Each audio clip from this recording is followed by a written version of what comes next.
দর্শক, সুইজারল্যান্ডের জেনেভা বরফে ঢাকা শান্ত এবং ছিমছাম এই শহরটি বিশ্বজুড়ে কূটনীতি এবং শান্তির প্রতীক হিসেবেই পরিচিত। কিন্তু আপনি কি জানেন, মাত্র কিছুদিন আগে এই শান্ত শহরের বুকেই রচিত হচ্ছিল তৃতীয় বিশ্বযুদ্ধ শুরুর সবচেয়ে ভয়ঙ্কর এবং রক্তক্ষয়ী এক ব্লুপ্রিন্ট। কল্পনা করুন দর্শক, একটি বিলাসবহুল হোটেলের পর্দার আড়ালে ঘাপটি মেরে আছে বিশ্বের সবচেয়ে দুর্ধর্ষ গুপ্তচর মোসাদের হিট স্কোয়াড, আর তাদের স্নাইপারের নিশানায় রয়েছেন এমন একজন ব্যক্তি যার গায়ে একটি আঁচড় লাগলে পারমাণবিক যুদ্ধের আগুনে পুড়ে ছাই হয়ে যেত পুরো মধ্যপ্রাচ্য। তিনি আর কেউ নন, একমাত্র মুসলিম পারমাণবিক শক্তিধর দেশ পাকিস্তানের সেনাপ্রধান ফিল্ড মার্শাল ওসিম মুনির। দর্শক, শুনতে কোনো হলিউড স্পাই থ্রিলার মুভির মতো মনে হলেও আন্তর্জাতিক ভূরাজনীতির অন্দরমহলে এখন এই রুদ্ধশ্বাস খবরটি নিয়েই রীতিমতো ভূমিকম্প শুরু হয়েছে। ব্রাজিলের প্রখ্যাত অনুসন্ধানী সাংবাদিক পেপে এসকোবার তার এক চাঞ্চল্যকর পডকাস্টে দাবি করেছেন, খোদ ইসরায়েলের প্রধানমন্ত্রী বেনিয়ামিন নেতানিয়াহুর সরাসরি নির্দেশে জেনেভায় পাকিস্তানের পুরো সামরিক এবং রাজনৈতিক প্রতিনিধি দলকে শেষ করে দেবার ছক কষেছিল মোসাদ। কিন্তু হঠাৎ করেই কেন পাকিস্তানের সেনাপ্রধানকেই শেষ করে দিতে চাইল ইসরায়েল? মোসাদের মতো নিখুঁত এবং ভয়ঙ্কর একটি গোয়েন্দা সংস্থা কিভাবে পাকিস্তানের গোয়েন্দা সংস্থা আইএসআই এর কাছে চরমভাবে মার খেল? আর কেনই বা ওমানের মাধ্যমে পাঠানো পাকিস্তানের মাত্র একটি বার্তার ভয়ে কেঁপে উঠল তেল আবিব? দর্শক, আজকের এই এক্সক্লুসিভ এবং মেগা সংবাদ বিশ্লেষণে আমরা কেবল এই ঘটনার খবরই জানব না, বরং পেছনের ইতিহাস, গোয়েন্দা যুদ্ধ এবং ভূরাজনৈতিক সমীকরণের আদ্যপান্দ ডিকোড করব। দর্শক, ঘটনার সূত্রপাত বুঝতে হলে আমাদের একটু পেছনের দিকে তাকাতে হবে।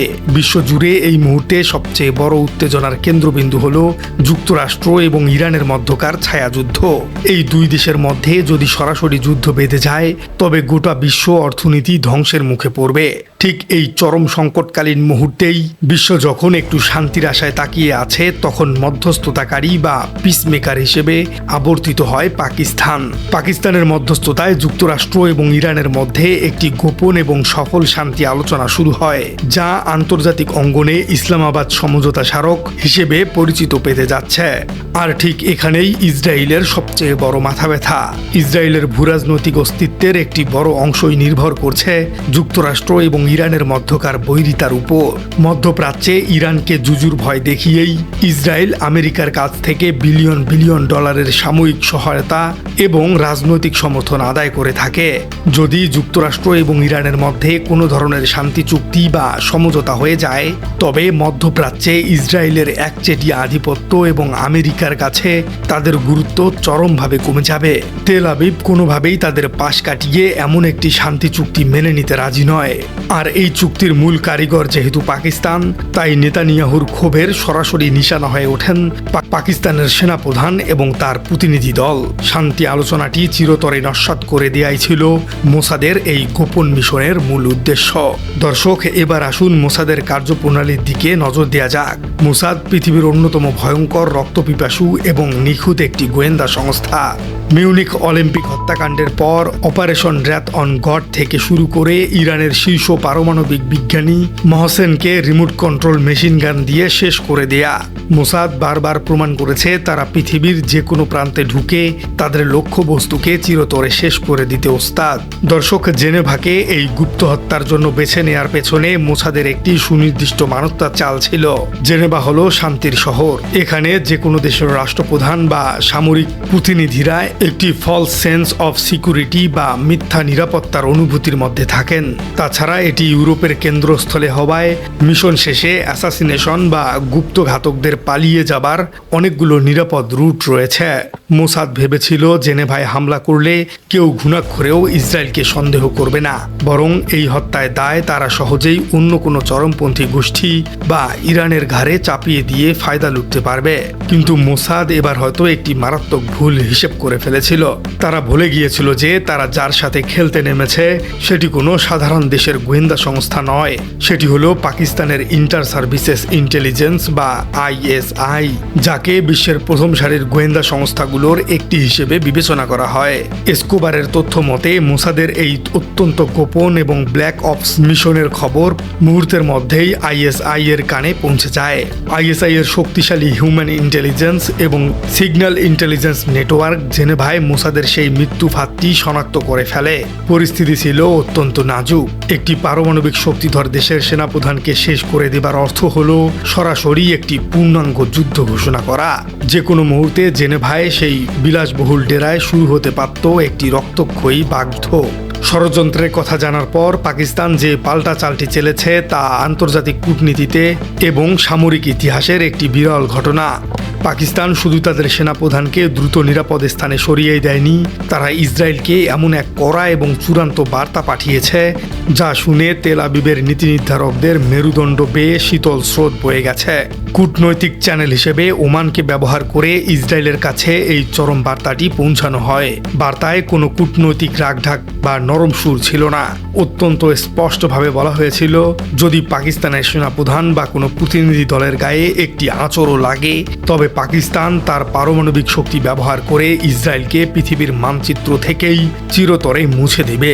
দর্শক, এটি কোনো ফাঁকা বুলি ছিল না। পাকিস্তান এমন একটি দেশ যাদের কাছে শাহিন ৩ এবং আবাবিলের মতো মাল্টিপল ইন্ডিপেন্ডেন্ট রি এন্ট্রি ভেহিকল প্রযুক্তির ব্যালিস্টিক মিসাইল রয়েছে, যা ইসরায়েলের বিখ্যাত আয়রন ডোম প্রতিরক্ষা ব্যবস্থাকে সহজেই ফাঁকি দিয়ে তেল আবিবের পারমাণবিক আঘাত হানতে সক্ষম। ইসরায়েল খুব ভালো করেই জানে যে মধ্যপ্রাচ্যের অন্য কোনো আরব দেশের মতো পাকিস্তান কেবল কথার কথা বলে না। অস্তিত্বের সংকটে পড়লে পারমাণবিক বোমার বোতাম চাপতে তারা দ্বিতীয়বার ভাববে না। পাকিস্তানের এই অভাবনীয় এবং আগ্রাসী পারমাণবিক হুঙ্কারের পর মোসাদ বাধ্য হয় তাদের হিট স্কোয়াডকে গুটিয়ে নিতে। দর্শক, অনেকের মনে প্রশ্ন জাগতে পারে, ইসরায়েল এবং পাকিস্তানের তো কোনো সীমানা নেই, তাহলে এই দুই দেশের মধ্যে এত শত্রুতা কেন? এর উত্তর লুকিয়ে আছে ইতিহাসে। পাকিস্তান জন্মলগ্ন থেকেই ফিলিস্তিনিদের অধিকারের পক্ষে সবচেয়ে জোরালো কণ্ঠস্বর, এবং তারা আজ পর্যন্ত ইসরায়েলকে রাষ্ট্র হিসেবে স্বীকৃতি দেয়নি। অন্যদিকে ইসরায়েল সবসময় পাকিস্তানকে তাদের অস্তিত্বের জন্য সবচেয়ে বড় হুমকি হিসেবে দেখে এসেছে, কারণ পাকিস্তানি হলো বিশ্বের একমাত্র মুসলিম পারমাণবিক শক্তিধর দেশ। ৮০-র দশকে যখন পাকিস্তানের কাহুতা পারমাণবিক চুল্লি তৈরি হচ্ছিল, তখন ইসরায়েল ভারতের সাথে হাত মিলিয়ে সেই চুল্লিতে বোমাবর্ষণের ছক কষেছিল, ঠিক যেভাবে তারা ইরাকের পারমাণবিক চুল্লি ধ্বংস করেছিল। কিন্তু সেদিনও পাকিস্তান পাল্টা হুমকি দিয়ে বলেছিল যে কাহুতায় হামলা হলে ভারতের মুম্বাই এবং ইসরায়েলের তেল আবিবকে ছাই করে দেয়া হবে। সেই পুরনো শত্রুতা এবং স্নায়ুযুদ্ধ আজ নতুন করে জেনেভায় এসে আশ্রে পড়েছিল। দর্শক, পেপে এসকোবারের এই চাঞ্চল্যকর দাবির পর পুরো বিশ্বজুড়ে তোলপাড় শুরু হলেও এর সত্যতা নিয়ে কিন্তু প্রবল ধোঁয়াশা তৈরি হয়েছে।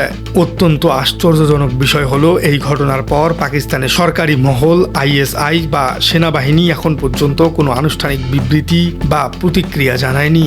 একই সাথে ইসরায়েলের পক্ষ থেকেও বিষয়টি নিয়ে পিন পয়েন্ট নীরবতা পালন করা হচ্ছে।